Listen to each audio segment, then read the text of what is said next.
He set my feet on solid ground, gave me a firm place to stand from my mouth.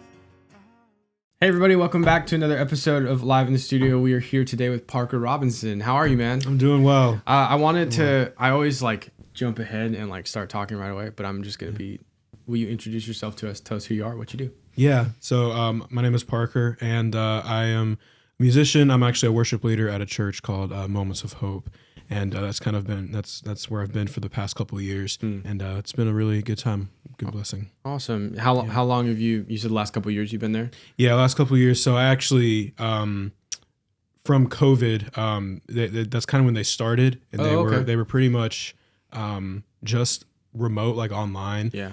Because there were some things that happened, but obviously when COVID happened, everything was pushed online. That's so unique. So they kind of launched online. Literally, that's crazy. They literally did not have they didn't have a physical building yet. Okay. And so they were actually renting out different venues in Uptown Charlotte. Okay. To shoot worship and the sermons as well. Okay. So every week that was kind of like the thing that they did, and then they would stream those things on Sunday mornings. Wow. So yeah. So I saw a picture of I think it was I had to have been you, but it was a picture of a venue, I guess, with it was a big square with just chairs surrounding it. Oh, so what was that? Yeah, because so that looked awesome, dude. So it is actually awesome. So that's our building now. Oh, really? So we actually acquired a building last April. Okay. So we went from a venue, and then when things opened back up, we actually went to it was a gym in Alexander Graham. Okay. That school, and then we actually rented out the gym at Providence Day as well. So we were doing the setup and tear down thing every Sunday. I lived which, that. Which got kind of it got tedious. Tiring. Yeah, it got tiring. I mean, it was a good bonding experience for our production team, but we were we need to find a building. Yeah. But thankfully, God blessed us with we actually had a couple different connections, but the space that we're in now is actually an indoor rock climbing facility or something, which was kind of wild, but they went out of business during COVID, so it was kind of just empty warehouse, and we actually went in there to tour it, and it had a lot of paint and other things that were crazy. And we were oh, we can see this being used. But anyway, the best setup that we discovered was actually having it in the round, so kind of that the audience is on all sides type thing. But it's been really cool because there's no. It looks awesome. Yeah, there's no stage. Really, it'd be really cool. Yeah, it's definitely different. Almost the only other group that I've seen that's really done that is Maverick City. It reminds me of an amphitheater type look. Yeah. When you're looking at it, not like the giant ones, but I don't know. I remember going to parks where they'd have a little amphitheater area, and there would be chairs or seats that went up, and then the oh, true. Yeah, they were all slanted. Yeah. No, yeah, that's definitely. It's kind of that arena type feeling. Yeah. But I think what's been cool, and this is feedback that I've even gotten from some of the congregants, is everybody's on the floor, there's no actual stage. Yeah. And I think that kind of breaks the barrier between performers and pastors and then audience, people who are listening. Yeah, everyone's part of it. I always enjoy it. So we are a mobile church. That Shay and I work for, and when we put out platforms all the time, and it's one of those things where every time we don't do it, I kind of enjoy it. Oh, it is. I mean, I started off there. I'm director of production, but I'm actually the interim director of worship right now. Gotcha. As of 2 days ago. That's awesome. That's great. I've been leading there the whole time. Okay. I started off there playing guitar when I was 15, so 12 years ago. Yeah. So it's really just they're going through transition stuff, and we're family, so we're helping, and we love them all to pieces. So that's so great. Wow. But yeah, anytime we don't put out the stages, I'm kind of we should do this more. I went to one church service one time. We were visiting somewhere, and it was like that. It was the band was in a circle. They were all facing each other, and then everybody else, all the chairs were arranged around them or whatever. And I remember we were talking to the guy after, because I had never seen that, and they had some other weird stuff too. They had an upright bass and a bunch of violin players and stuff like that. And we asked them how they decided to do that, and they said, well, it wasn't really a church service at the beginning. It was just like us getting together and we were just playing worship songs, and then people started coming. Wow. And eventually, once we had like 50 or 60 people, they're like, well, maybe like we'll put a poster out for it. And then they had like 250 when we were there that one night or whatever. So he was like, we just kept it because people seemed to like the vibe of feeling like they were like kind of part of it down there, I think in general, I mean, there's nothing like outright wrong about it, like on its own. It's just a matter of, it is a mentality of like when you step onto a platform, it's like, dude, it needs to all be done in humility, no matter what, you know what I mean? Of course. But I do think visually it communicates a message that hopefully nobody up there feels. Exactly. You know what I mean? No, that's exactly right. That's exactly right. I couldn't agree more. When you're looking at it, you're like, but it really, a lot of times for churches, it boils down to the practicality of making sure everybody can hear. Definitely. and see. Yeah, that's huge for sure. But,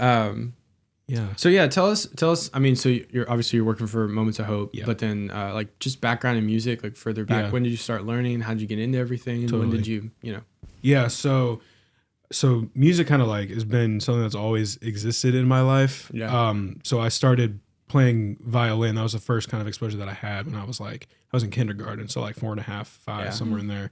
And I literally, I do remember to this day.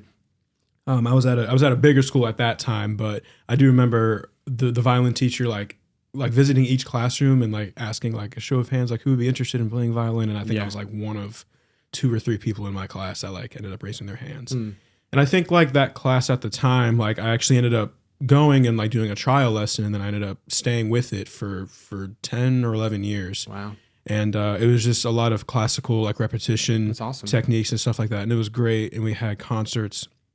And we would have like soloists and perform. But it was great. Violin's definitely one of the tougher instruments to learn, I think, especially for a kid. From the outside looking in, I would say I agree. Definitely. I've taken a couple cello lessons. Okay. I didn't stick with it. Yeah. I was maybe 18, 19 when I decided to try it, and it was because I had some college auditions, and the approach was take an instrument that I don't already mechanically know and like learn the theory in step with the instrument, like try to like scale back, because on guitar I could play way more than I could understand, and so it's like an exercise if anything. Not something I planned really. I wanted to learn violin so bad as a kid. My dad's multi-instrumentalist. He plays piano, guitar, saxophone, like a bunch of different stuff. And at like 8 or 9, it's pretty cool. I was like, Dad, I want to learn violin. And he was like, pick something else. I don't know violin. He's like, I can teach you anything, but like not that. And I don't know, so don't play it. You play quite a few things too. I've seen a couple videos of you, and I feel like everyone I saw, you were playing something different. So what else do you play besides violin? So it started with violin, and then I did that for a bit. And then when I switched schools, I went to a smaller school. And I was able to branch out a bit because like there weren't people to fill different like instrument places. So I went to like acoustic guitar and electric guitar, literally taught myself chords. Yeah. And then drums and then piano. Okay. So now to this day, so I have those 4, and then I also do cello as well. Nice. And then I sing. So that's how heavily do you play drums? I'm in the process of learning right now. Like how much? Well, I don't play often because usually like I'm doing acoustic and leading, but in my college years, drummers were always needed. Okay. So I played all the time. Yeah. That's where we're at. Yeah, and it was just a matter of kind of learning like the coordination and the independency between your hands. But like honestly, drums are a lot of fun for me. Yeah. So like once you kind of like find your rhythm, you just are able to add things in. I'm in the process of trying to play. So I've played a little bit here and there. I've been asked to play 2 sets in my lifetime up till this point of like worship sets of drums. And it was one of those things where one of them was like 17. The other one I was like 21, 22. And I just like, I mean, I made them give me a month, but I did it, and I managed okay.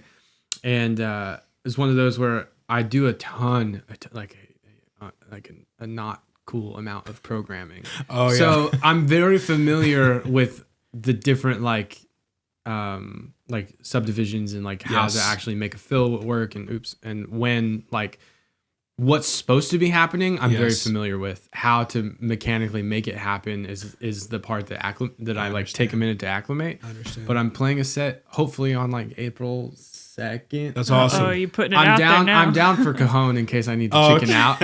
Oh no, man! But you can do it. But I'm trying to pick up. So far, it'll be my hope is the Father's House, Yes. Graves in the Gardens, Yeah, and something else that's simple and easy. those are good. Yeah, those are so those good. two I've learned those two, and I've learned the Lion and the Lamb. I can play pretty well, yeah. which is pretty similar. Actually, ironically, pretty similar to the Father's House in terms of what Right. the groove is.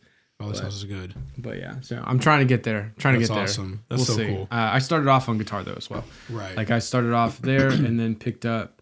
I took vocal lessons and piano lessons at the same time, but I ditched piano lessons much sooner than vocal lessons, basically because my hands could already do what I wanted, Oh, okay. like just from playing. And Yep. so I was really familiar with like, I was writing within the first couple weeks of that, just Nice. really Yeah. loving it. And then after that, I mean, bass kind of comes with it. Yeah, which I know bass bassists guitar, don't yeah. always, sorry, but you know what I mean. What I mean is I've Yeah. had to track my own bass parts on my songs the entire time. Yeah, that's no, what I get really it. mean. That So makes sense. it's a function of necessity. That's but fun too. she plays guitar, sings. Yeah, I Yeah. started. Well, she so plays bass? after I begged my dad to learn violin, and he was like, "No, pick something else." I picked piano, and so he bought me a That's so piano. And it's hard. actually in the rehearsal space right now. Yeah. I didn't touch it for probably 6 or 7 years, much to my dad's dismay, and started learning acoustic in like high school or something Okay. like that. And then I can play moderately Gotcha. keys, bass. She has a mandolin most she needs to things. learn. And mandolin. I know. Oh, I tried mandolin. Yes. to restring it can the I other tell day, this and I story? broke Ma- the high. Can the I high tell that strings. story? Sure. I want to know. So our first Valentine's Oh my Day gosh. married. She won't let me live this down. First Valentine's Day married. Yeah. There's a post on it somewhere.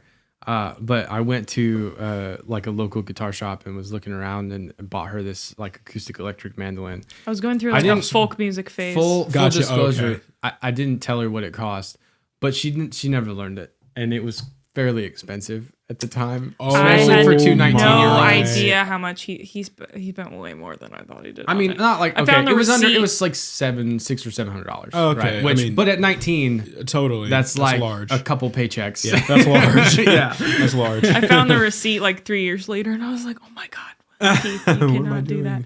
That's so funny. I So- will learn it. I will learn it. It did. Her Someday. dad tuned it this week because her dad plays Oh, okay. mandolin. Too, Oh, okay. so. Perfect. That's great. How did you get into like worship leading? When did that start?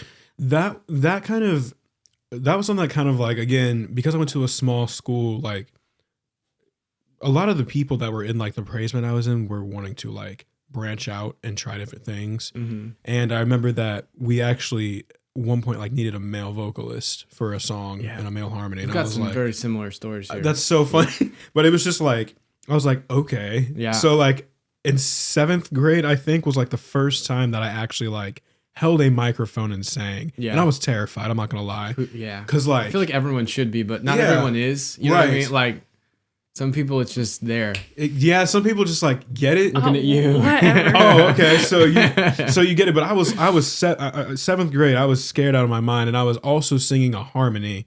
I mean, Yeah.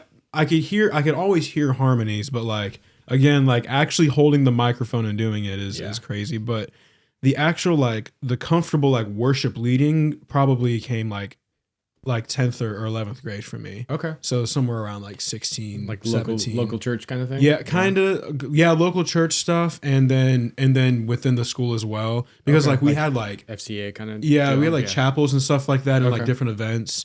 Like towards the end of semesters, Yeah. we would do like a whole set kind of thing. Yeah. So there were definitely like a lot of different opportunities. But that I'd probably say around there. That's is cool. when worship leading became a thing. Yeah, we were. I pretty much worship leading came about because playing guitar was the mechanism by which I really was willing to go to youth group. Oh, see. So it was one of That's the those one. where like I didn't want to go at all, Yeah. and then somebody was like, "Would you want to play guitar on Sunday night?" And I was like, "Yeah," like that's all I wanted to do, and like So- of course. I mean, it was one of those where that's not the right way to be, but at 15, I didn't care. That's what I wanted. I wanted Right. to play, And so I would go when I was playing, Yeah. and I mean, I wanted to play all the time, so I was always there. Yeah. And then literally, I remember like one week somebody, it had to have been our leader at the time, like asked me if I would lead a song, and I was like, I think it was How He Loves. Oh wow, yeah. Circa 2010 or whatever. But I'm a baritone, and I'm pretty sure it was in like D, which is that's like really high. It was not a good key. That's really high. I remember feeling like this is really high, and I don't think I can do this. It was either C or D. Yeah. But even for me, like, I mean, I pretty much tap out at like a high G. It's like the highest I can get to. And so some of those notes, like I was dodging. I mean, I don't think I was dodging them. I think my voice was just cracking. But it was rough. It was very rough. So crazy. It was very rough. I remember like that, and then I that was just the youth group I was already a part of, and then maybe when I stopped that, I wasn't sure if I was going to keep going or not. Okay.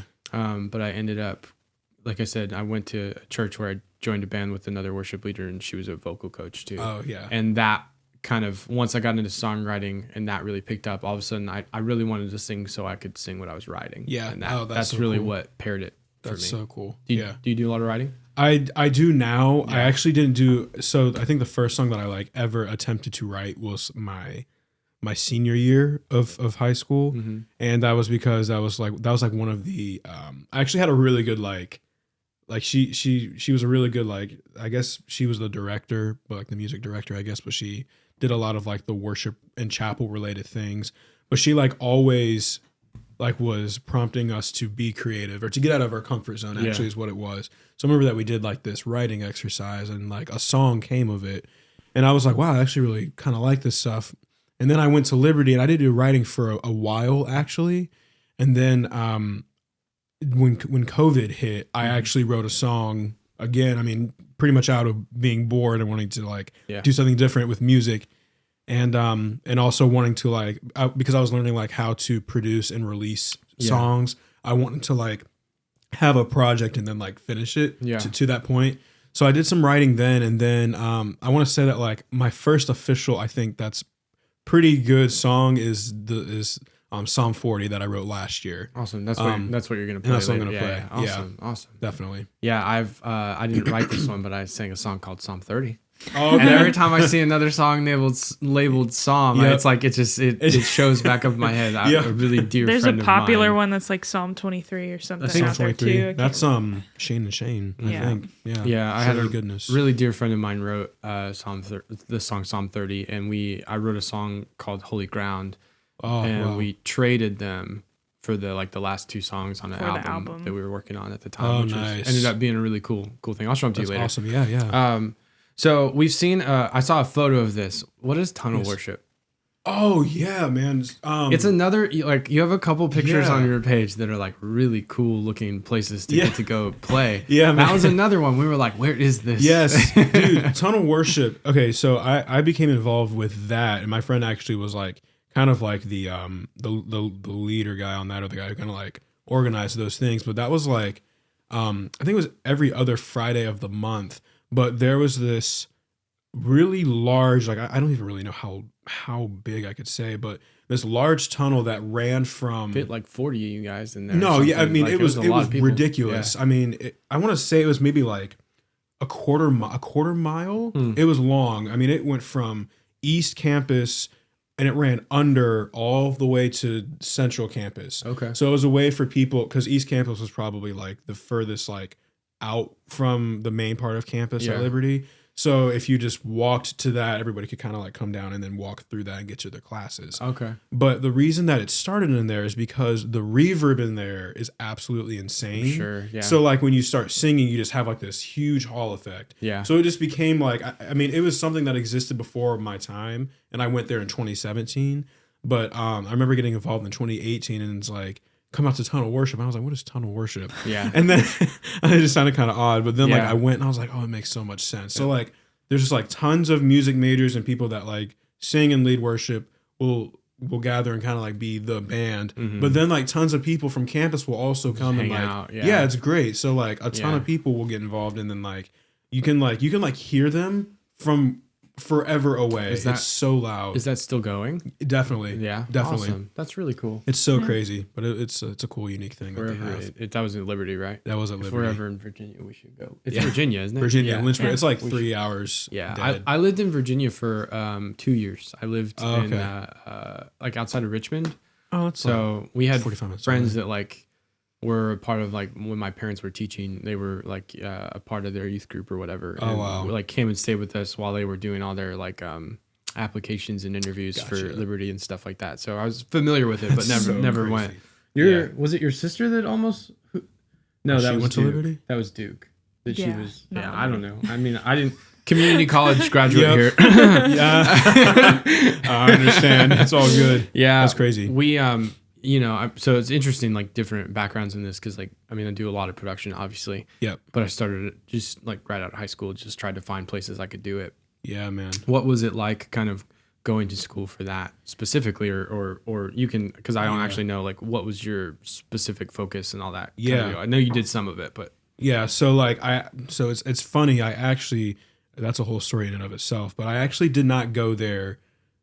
Starting out with that major. And I know that a lot of times people will do that and then switch kind of like when they get there. But the thing about the music department and the music world there is that at least for the first 2 years, everybody has to take the same classes. Like you pretty much have to take your theory and your ear training, and then you have to pick a primary instrument that you want to learn.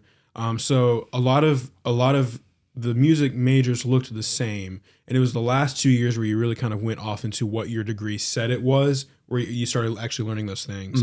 So I actually was there for worship leading and ministry at first, but then I started to like make friends, and like, you know, we would share what we were learning, everything.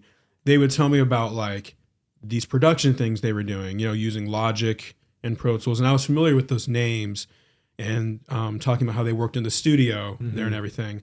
And I was like, okay, that's actually what I want to do. I just didn't know what it was called. Right. So once I learned that they had it was at the time they called it recording, engineering, and producing. So those were like 3 things in one major.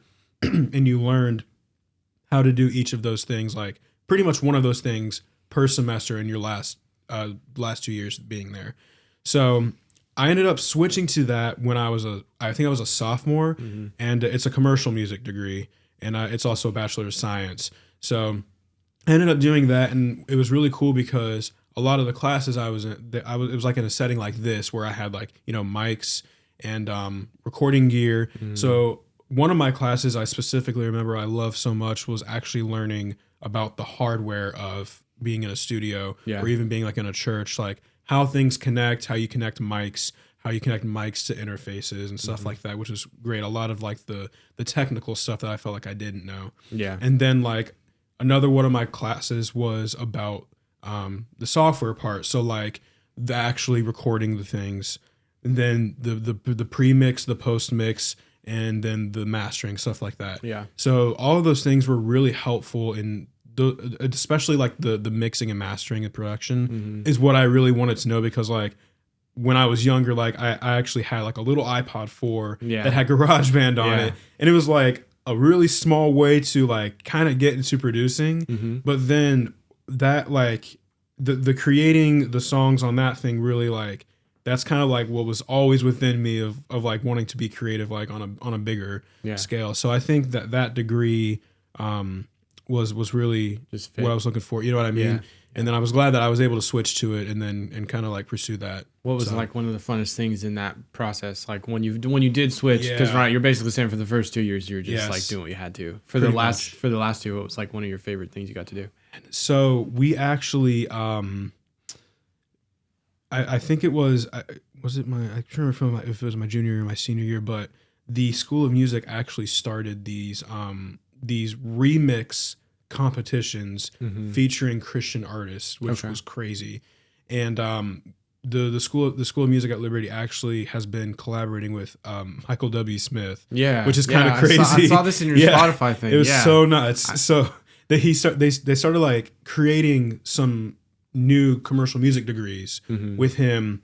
and Tommy Prophet as well, which is NF, right? Which is NF's producer. Mm-hmm. Yeah. So I think one of the best moments that I had was there were 2 competitions that I was a part of. Or actually, there was 3, but 2 main that I really were memorable for me. But the first one was that Michael W. Smith one. Yeah. So he actually came and he spoke and he did some music, and then he announced the competition, and we pretty much had like he sent this list of like 5 songs to people that were interested that they could choose to remix, or reimagine was a word that he used too. Right. But we didn't really know how it worked, but we kind of just went for it, and just made a song. Yeah. Out, we kind of remixed one of the songs that we thought was going to work, and we ended up winning that competition, which was awesome. Crazy. Crazy blessing. What was like the result of winning it? What ended up happening with it? Yeah, because so obviously it came out. It's on Spotify. Yeah. So it is on Spotify, and we ended up being able to, at least with the Tommy Prophet one too, and I'm pretty sure the Michael W. Smith one too. I need to go back and look, but I think it was like 5% royalty, which was really cool. Okay. So that was kind of like the first like touch in the industry that I had of like collabing with somebody and like being part of the release. Did they kind of give you feedback? Like, did he tell you what he thought of it? What was that like? Yeah. Because that had to be pretty cool. That was nuts. So there were pretty much 3 different like rounds that you went through. So the first round was pretty much just you produce and remix the song on your own with your own group, and you submit it. So we submitted it, and then we would either get an email back that we got to the top 6 or we didn't. Mm-hmm. So out of like 150 submissions they went through, and then they would choose 6 people to go to the next round. Okay. So we went to that, and then what ended up happening is that each group or each remix, whoever was involved, would actually sit in the studio with Michael or Tommy and listen to the song, and that's when they would give us feedback and what they did and didn't like. Okay. What did he say they didn't like? Like, what I'll did they talk say about they Tommy's did? one actually. Yeah. So Tommy's one was one that I was really excited about. It was just it was myself and one of my best friends from the school. We did like a newer hip hop sounding remix to a song. Yeah. The style is actually called drill. But when we sat there and got feedback, he actually was like, "This is incredible. Like, I've never actually released a song with this kind of a style before." Yeah. And a lot of the things that he said were positive. Yeah. And the only things that he gave from a critical standpoint were like just like some mix, like you could bring this up, bring this down a little bit, and it would be perfect. Yeah. But it was just really cool to hear like, the how he kind of started in the production world, and like Tommy Prophet is somebody who has like such a vast array of different kinds of sounding music. Mm-hmm. There's not one style that he doesn't really cover, but it was cool to hear that he's like, yes, I really like this style. Did he do the beat for, was it My Hope that just released? Was that him? Yeah. Was that him I think that was him. Yeah, I think so, because he posted about it. Okay. So I think that was him, but he's involved with so many different, he does like trailers for like music for game trailers and all kinds of stuff. So that's really cool. Crazy. That's really cool. Yeah, I when it comes to like producing stuff like that, I've never taken and like remixed somebody else's thing. That's it probably. What's that like? Did they give you stems? Just how I was gonna say, they actually did provide us with the stems for the vocals and the instruments, and you could use as much as you did or didn't want, but obviously like the vocal was the main thing you were gonna use. Yeah. But in the less amount of instruments you use, you would open up the door for you to be more creative. Right. But we would I remember even taking some of the stems and like, slicing those and even like making a different sound out of them, which I think was really kind of cool as well. It's really cool. Yeah, I think a lot of people feel like the engineering isn't creative. Yes. But totally. It's such a creative thing. Yeah, it is. That's kind of how, honestly, Definitely. even for her, like you started off, I think it was like GarageBand recordings, right? It was Logic Pro, and it was because upgrade. Yeah. So, well, my dad's, he's not a producer, but he always had it around. Because he was a worship pastor. Oh wow. So I started figuring out how to use that and do things in that because I was so shy. I didn't want anyone else to hear what I was doing, so I had to do it. You know what I mean? Man. Like I couldn't like find people to help me. How good they sound. Yeah. And so I messed around in that for quite a while, but I still like most of what I know about DAWs and producing is because he asks me to do something and I'm like, how do I? Oh wow. I gotta Google that. These first, it's so interesting because like, obviously, so she started off really mostly singing, but then she would just like record something because she wanted to kind of like just do something for fun. Yeah. And then she'd like show it to people insane with like nothing done to it What? because her voice was just that good. Oh, that's awesome. And there's like this piece of it where, I mean, her dad took like one of them and just like handed it to He a did worship help me leader with as an audition without her permission. And she got That was on how the, I joined and Youth she Band. got on the team and it was completely unedited, right? Like That is nuts. Whereas me, my first Lightly projects, edited. there's a good old cover, I think, of a Cyndi Lauper song that I sang when I was like Time 16 after time. that I Oh, get yeah. made fun of by anyone who's heard it because Oh it my was God. so bad. Do you feel like dear. you have like certain artists or producers that you find like influential for like what you like to produce and record? I think Shane and Shane for both production and even vocals. Yeah. I identify with at least the main singer. I think it's Shane Bernard. His vocal range, we have like the same range. Okay. And and the way that they actually produce their songs, I like a lot too. They're able to, I mean, at least to me, and I may be alone on this, but the way that they actually produce their music is like your typical worship sound, but it's still kind of different. Something about it is different. I'm like, yeah, I kind of like the uniqueness of like, and even some of the songs aren't even like songs that you would really do like in a worship, like in a church, Yeah. but they're more of just like, you know, they either like tell a story Yeah. or something like that. And I'm like, that's just really unique. So that's definitely, especially with like Psalm 40, they definitely were a big inspiration for me on like the production of that and even the storytelling aspect of it and the and even some of the vocal parts as well. Yeah. For sure. My first, I got it yesterday or the day before. I was playing with somebody who I invited out to just come jam, and we were messing around with some guitar stuff. But one of the songs I started singing, and he said to me something about sounding like Brian Johnson, which was hilarious. I don't really sound like him, but my range is like what you were saying. Okay. He was the first Similar. worship leader that when I was like looking for songs I could try to sing, Yep. I was like, oh, like, and he, like, I think one of the first songs I ever did was Love Came Down. Oh yeah. And that was a song that like actually sat in a comfortable spot for me, which like I said before that, it was like very much, I just didn't hear a lot of stuff that was similar range. I'm a baritone, so it's not as, I usually have to drop tune or capo to get where I need to get. Like, I can't just play in standard. It doesn't work too well for me.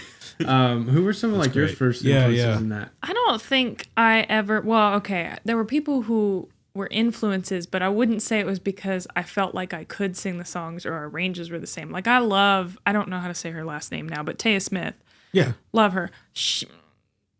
I could not. From Hillsong, In United. youth, Yeah. I could not sing So, like, the songs. Oceans, Yeah. Like I had to edit out a lot of what the crazy yeah. stuff she did because I couldn't do it then. Yo, but her range like, is ginormous. Yeah. I'm not even gonna lie. Yeah. her and Brooke Ligertwood and Yeah.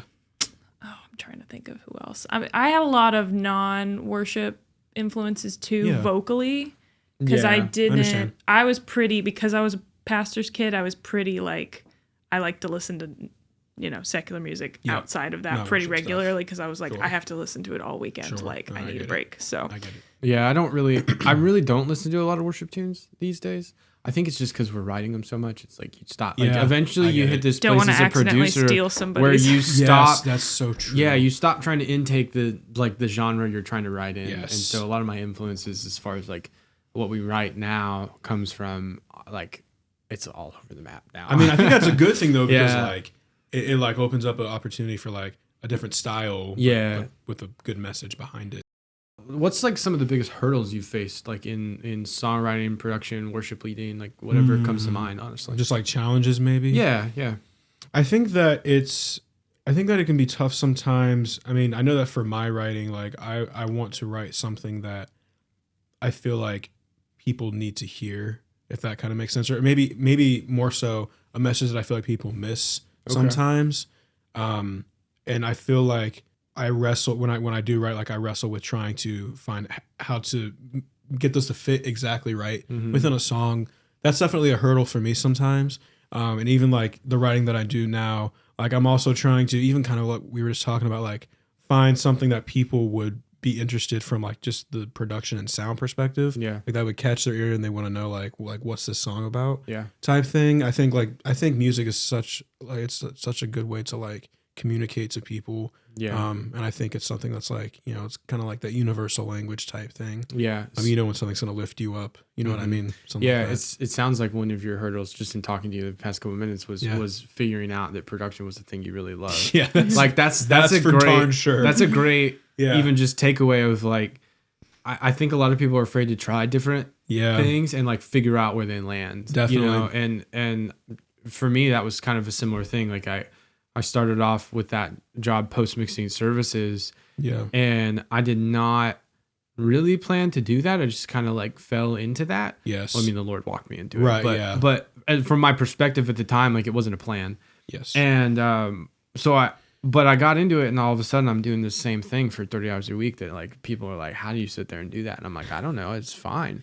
Right. And eventually it clicked like, why is it fine for you and not for anyone else? And yes, I was like, maybe I should think about doing something with this. Right. And, but yeah, that was all just like a willingness to try stuff. And I think a lot of people feel like until they find that right thing, it's like, sometimes you got to try a couple other things and see how it goes. Definitely. Well, now with the internet being a thing, like not everybody has to do the same steps, like True. maybe prior to that, if you wanted to be a musician, you needed to write songs and you needed to play them somewhere and you needed to get picked up by a label and go that way. Yep. But now, like for me, I don't particularly like gigging. I could not sit there and edit a vocal all day long without wanting to blow my brains out. But tell me how you really feel. Yeah. Seriously. Sometimes he asks me to sit with him while he does it, and I'm like, oh, gosh. My.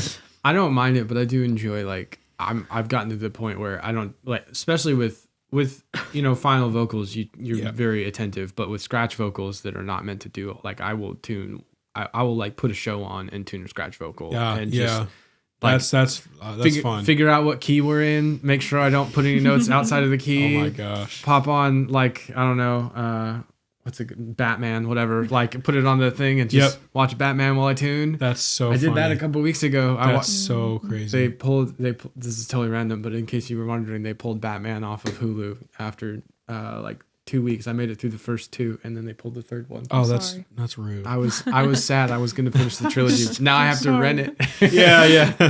Oh my gosh. So in your ministry, so you've been. How long have you been in ministry, like as a worship leader in that capacity?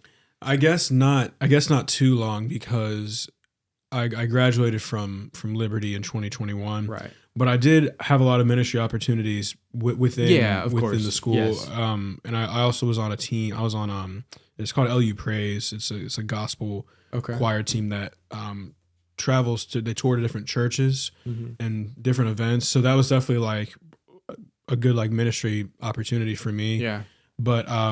But then straight out of that was pretty much going into Moments of Hope. So, and that was 21 or? That was 21, fall of 21. Awesome. Which was all a blessing, honestly. And I mean, it was clear that that's exactly where God, I mean, it was like the moment I got out, like they were like, wanting to meet with me and stuff, which was just really cool. That's and I really mean, cool. it was not, I mean, it was crazy because none of it was by my power. Like it was just all clear, like God wants me to, I was just like, I did nothing to get here and I'm very thankful. But that's kind of how it's been looking for me.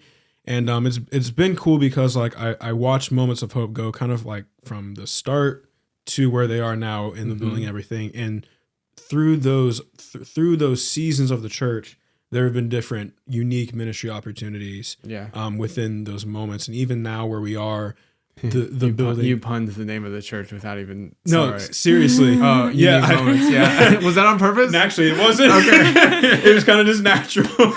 That's so funny. No, literally though, even where the building is right now, it's literally within a neighborhood, just where there's like, different kinds of people, different like cultures, ethnicities.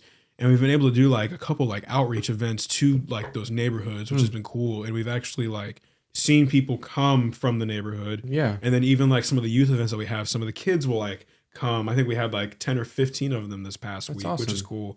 But it's just cool to see how God is using each of those seasons of the church to reach different people groups. Yeah. And I've been able to, it's been a blessing to be a part of those things. Yeah. And usually I'll do worship for some of those things and be able to talk to different people, build relationships, and So coming up on about 2 years now, right? 2 years. Yeah, it'll be 2 years in September. It's awesome. Yeah. Congrats, man. Crazy. Yeah, Thanks so much. The band I told you about, I joined, that was the first Sunday I was at the church I'm at now, Relevant. Right. And I was like 15, and I literally like have been there off and on the past 12 years. So I worked at a different church for 3 years. But literally I put in, it almost sounds similar to you. We were praying about whether or not we should stay or go, at that point. And I remember like we had been praying about it for a while, and like, it was like a switch flipped, and it was like now. Yeah. And I went in, I gave my 2 weeks notice, which was like a tough conversation. Sure. It's never easy.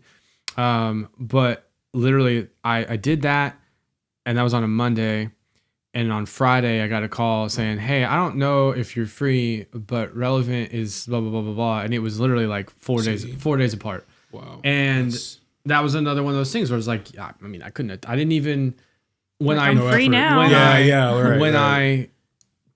When we like gave notice, like I did not know. They were like, "What are you gonna do?" I'm like, "I literally don't know. I'm very sorry." Like yeah. I just know that I'm supposed to be available. Like I just know it, and it was very bizarre. But I mean, I'm super thankful for it. And so we've been there on staff now for 5 years, like in this current stint as production director, and then Shaylin's working with me part time there. Yeah. That's awesome. Which happened like a year ago. I had somebody else working with me, and they're still on the team, but they they went and started another job and stepped down, and so it just kind of was a natural thing. And then now we've had more transition. We had a worship director who is also still on the team but stepped down. Okay. And Shay and I got asked, like, it had to have been Tuesday. Yeah. Yeah. So it's very fresh. It's very fresh. Yeah. Wow. To fill that, which has been really cool. So we're going to be the interim for at least the foreseeable future. It's a pretty cool team. I'll show you. We've done the album that we've done as a team. I basically co-wrote and did the production for. And the mixing and all that as well. That's awesome. And I'm basically like on the instrumental side of things. I pretty much wrote the lion's share of all the instrumentals past the like foundational, whoever was writing and played acoustic. Like if there's, we have a drummer that I would lay down like a sample track and then hand it to him and let him like tweak it. Oh yeah. And then send it back and then like marry them together. We have a process for that. And then I wrote two of them and co-wrote one of them. And like that was a process that really just, I would say, a huge growth thing for everybody. So teams, it's somewhere between like 20 and 30 of us now, which is really, really cool. It's also stressful. Sure. I'm like, oh my gosh, I'm like, I want to steward this thing so well. So it's crazy, like the weight that comes with that. What's the team like where you're at with all that? Good question. So it's definitely been like, sometimes it's been a scramble, but we do have God's been blessing us with a good amount of like volunteers that just like they just want to play, like, hey, I played this or that. Mm-hmm. But we have there's I play acoustic and sing, and then we have some different worship leaders that we contract, that some of them go to the church actually. And then we have just some people that are willing to play drums and bass, and we have a guy who's on staff that plays keys, and he oversees all the production, not just the music, but just like everything, the ins and outs of production within the church. And then we have like some vocalists too, and I am continually like auditioning different people, so we're actually starting to kind of build like this network. What's your audition process? Oh yeah, that's good. I'm taking notes right now. That's good. I actually try to make audition processes as relational as I can, because I think like the more that you do that and the more that you kind of get personal with them, like the less nervous they'll be, but also you'll really get to experience like their heart and like their even like their talent and gifting to sing and everything. So like usually what ends up happening is that people will approach me after service and be like, Yep. hey, how do I become The good old, hey man. Yeah. Exactly. How do I become part of this? So far, I've only auditioned vocalists. I have yet to actually. I've actually had some instrumentalists that audition, but they usually will just like send me a video or something, which is usually like pretty like sufficient. Helpful. Yeah. But usually I just will ask them, all right, well, we're gonna audition on this day with, I'll be there, and this person will be there, and this person will be there too. I just want you to send me a list of songs that you like to sing, worship songs, and I'll pick one of those songs. Yeah. And that usually ends up being really, really good. And then usually I'll just kind of test the range a little bit with just going through a couple different keys of Amazing Grace, just to hear, like, because that song kind of covers a wide. I'm told, can I take that from you? Yeah. Can I do that? Oh yeah, totally. Cool. It works. I auditioned somebody yesterday. It wasn't an audition. It was mostly just like I'd like to hear you before you come play with us kind of thing. Totally. And I'm savvy enough as a guitar player that I don't really have to hear very much to tell what can be done and can't be done. Like, that's my first instrument. So I could hear 30 seconds and I would have a good idea. And so I already knew like this person could play it pretty well. Right. But I was like thinking there, I'm like, I feel like it should be like, I should have thought, like I want to think through it and make sure we do it really well. So we did similar, like I asked a couple songs that they liked, that they play a bunch of, and we just played through them together. And then I threw a few lead lines their direction, and one of them, like two of them they could do, one of them they were like not so much. Gotcha. And but like all just in an effort to gauge, like, okay, what could I like give you that wouldn't, you just want to know, like, I don't want to hand off parts that are like exactly like stressful to hand off to people. Even it's really like I knew they could play already, so that was really cool. I like what you said about making it relational though, because for me personally, it was the reason my dad sent one of my recorded tracks to my youth band leader to get me to join, because I hate auditioning. It's worse to me than the actual performing part. Oh wow! Auditioning, I would never join choir. I was like that part. I don't know what makes the difference, but for me, and I probably quite a few people, like, I've heard a lot over the years, you should try out for The Voice. You should try out for American Idol. And I'm like, I would crap my pants. Different. Like, no. Yeah. I've never gotten that. That's so funny. Wow. Yeah. That process is... it can be nerve-wracking. It's unique, too, because you don't, in an ideal world, it's like you want to understand and really gauge and just help people work well together as they come into the team. Like, we're going from having, like, basically only ever like one electric player at a time to right now literally it's been really cool. I'm just acclimating to steward it properly, but we have 5 right now, which we didn't have until a few months ago. That's wild. And so I grew up in that world of like, okay, here's everybody's parts, this is how to, like, I know how to make that work well. Yes. But it's just a totally new thing for the rest of the group too, so it's been a thing we're kind of praying through how to do. But, that's awesome. So let me ask you this, and we're running low on time, so I got a couple questions left. Oh, good. But one of them is our branded question, which we always ask, which is, what does music mean to you? Why is it important? Oh yeah. So honestly, music for me, it kind of fills a lot of different. It kind of has a lot of different meanings to me, honestly. And one main one is just like that's my calling in life, honestly. Just to be like straight up. That's you know what I mean? Like that. Yeah, it's just like 100%. That's just my calling, and but honestly, music has gotten me through some tough times too, and I don't mean that in a very generic way. I mean that like literally, like music is my segue to talk to God. Yeah, like literally, like some people will go into a room and be quiet and pray and just meditate. I go upstairs to my studio. I turn on some piano patches and I just sit there and play whatever I feel is coming to me. Mm-hmm. And I will sit there and I will pray, but I will be like playing through it. Yeah. And that's just how I like find God's presence, honestly. And honestly, some of those moments have led to some of the songs that I've written too. Because all of a sudden I'll be feeling something from the Holy Spirit or hearing something, and I'll record it. I'll be like, okay, I feel like that might be used later for something, I'm not sure. But I've also, it's been really cool because I feel like music has allowed me to build a lot of relationships as well. Yeah. Because I've been able to like people will ask me different things about music, either like how long have you been playing? You know, how did you get into it? How did you write this? How do you do that? And I've been able to like help people in some ways. Like I've been able to like get to know people, get to know their stories, and like still talk to them to this day. Yeah. So even though like some of my relationships may have like and friendships may have started with the subject of music, it's gone way beyond music. Yeah, it's you know what I mean? It's a jumping off point. Exactly. So Yeah. it's just kind of like a common ground that led to something even greater than that. Yeah, that's really cool. And I don't know. I just know that it's something that I've been passionate about pretty much my entire life. Yeah. And I'm always finding ways to improve and get better. But even being at the church, like being the worship leader, I don't even really know what that means. I mean, that means so many things nowadays. But I go to like the most simple definition. It just means like, and sometimes it's not true, but it should be, which is just means you're supposed to worship first in the room. That's good. Just you know what I mean? You know, follow the leader kind of thing. Do it first. Yes. And just that's where everyone's headed. Literally. Yeah. I try to keep it.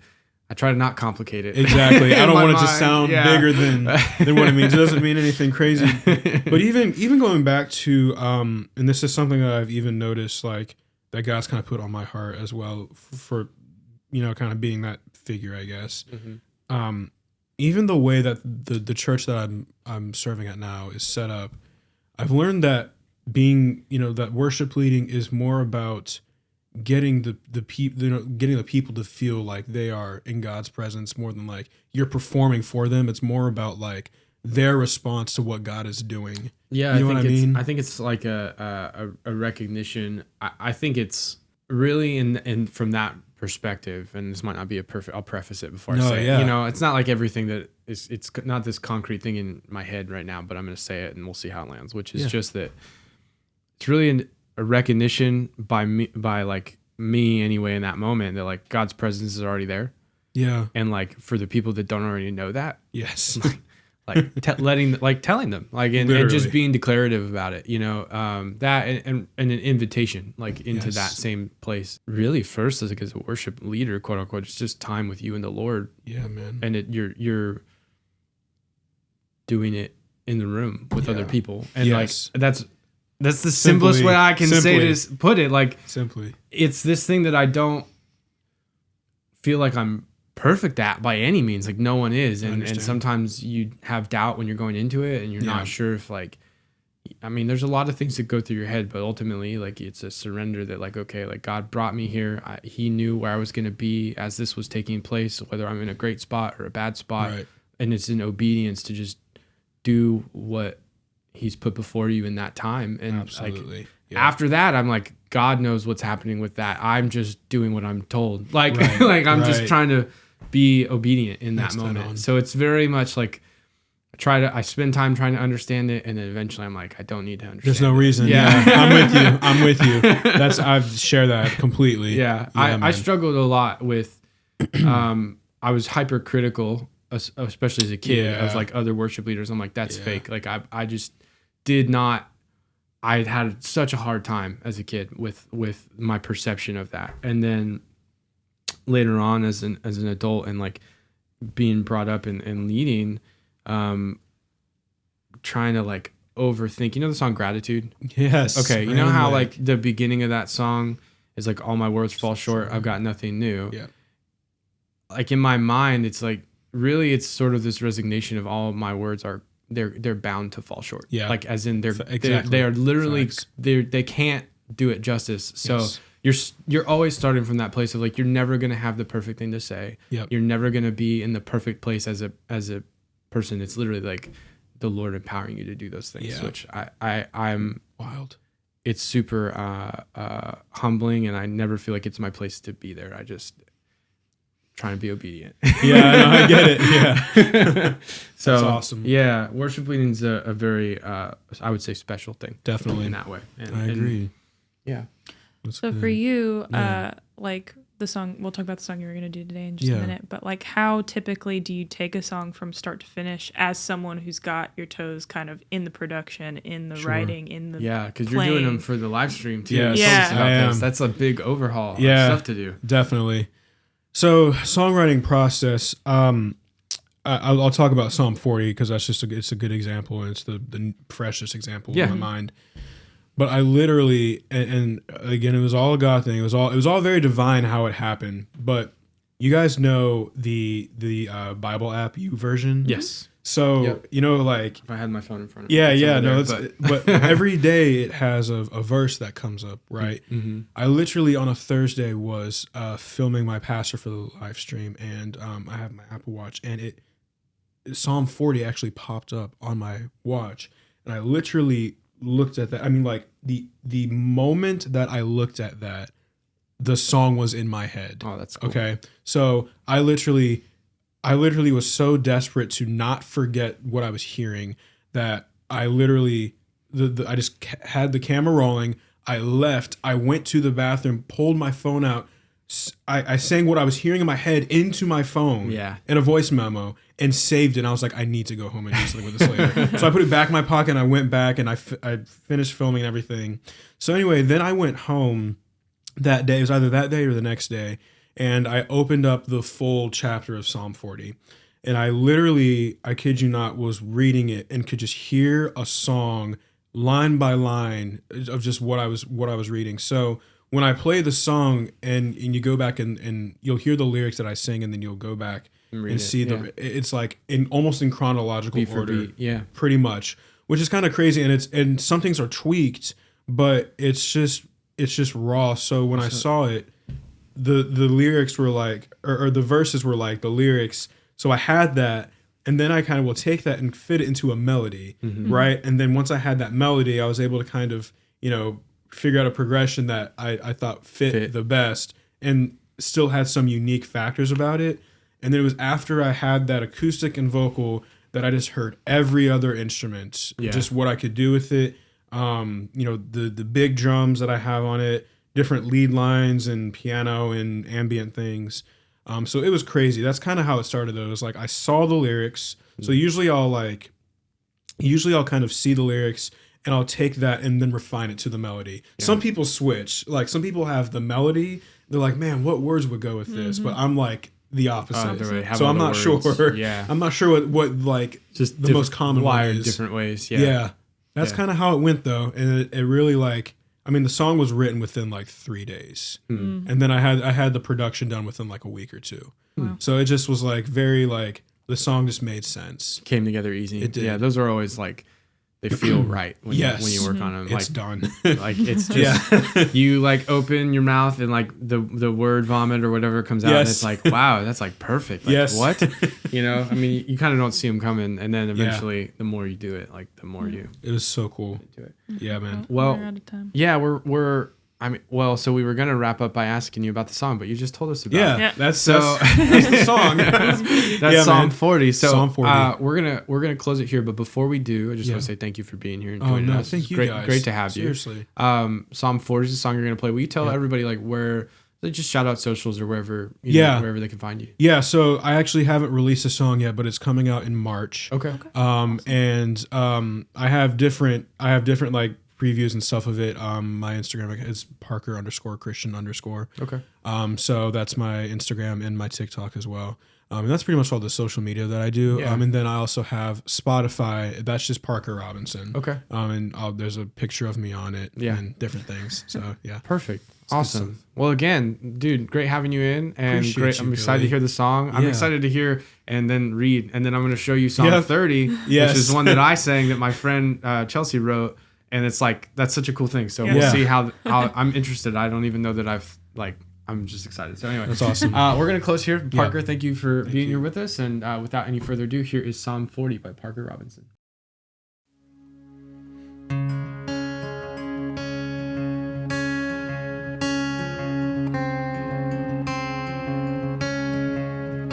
Blessed is the one who trusts upon the Lord, seeking Him with joy and thankfulness. Blessed is the one who trusts Him through the flame when trials come and go. my heart will seek his face. Oh, I waited for the Lord. He heard my every cry. He lifted me out of the mud and out of my. Oh, he set my feet on solid ground, gave me a firm place to stand. From my mouth I will sing hymns and praises to our King. Blessed is the one who trusts upon the Lord, seeking him with joy and thankfulness. Blessed is the one who trusts him through the flame. When trials come and go, my heart will seek his face. Oh, I waited for the Lord. He heard my every cry.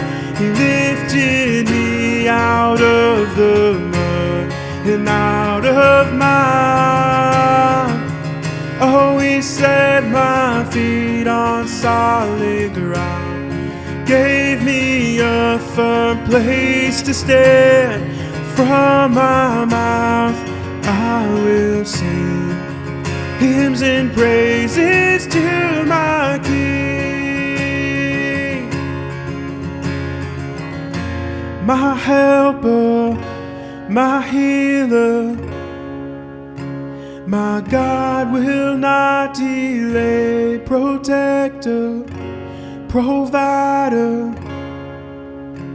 the only one who saves. My helper, my healer, my God will not delay. Protector, provider, the only one who saves. Yeah. Oh, I waited for the Lord. He heard my every cry. He lifted me out of the mud and out of my woe. He set my feet on solid ground, gave me a firm place to stand. From my mouth I will sing hymns and praises to our King. And from my mouth I will sing hymns and praises to our King.